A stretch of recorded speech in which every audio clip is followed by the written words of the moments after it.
l'environnement. En réalité, le droit de l'environnement, c'est un instrument essentiel de la mise en œuvre des politiques environnementales, au même titre que les autres instruments qui sont utilisés, à savoir les instruments financiers, les instruments opérationnels, les instruments institutionnels.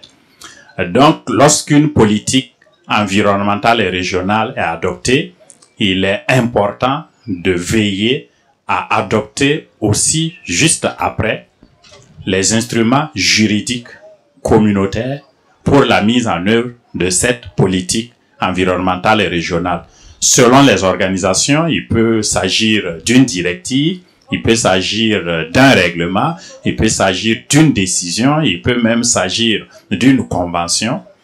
Et après ces instruments régionaux, ces instruments juridiques et régionaux, il est important aussi qu'au niveau des États, lorsque ces instruments régionaux, comme les directives et les règlements, ne sont pas souvent précis pour permettre l'application au sein des États, il est donc important que les États aussi adoptent des instruments juridiques au niveau national pour clarifier donc ces instruments communautaires.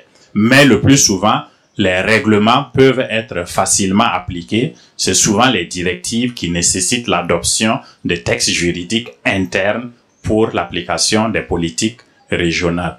Mais on constate souvent que ces instruments juridiques, tant au niveau régional qu'au niveau des États, ne sont pas vite adoptés, ce qui freine nécessairement la mise en œuvre de la politique environnementale régionale.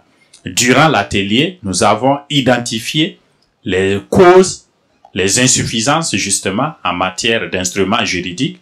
Pourquoi ils ne sont pas adoptés? S'ils sont adoptés, est-ce qu'ils sont suffisants? Donc nous avons analysé les causes et nous avons proposé des solutions. Une dizaine de propositions en ce qui concerne l'amélioration du droit de l'environnement dans la perspective de la mise en œuvre des politiques environnementales régionales, que ce soit de l'UEMOA ou de la CEDEAO.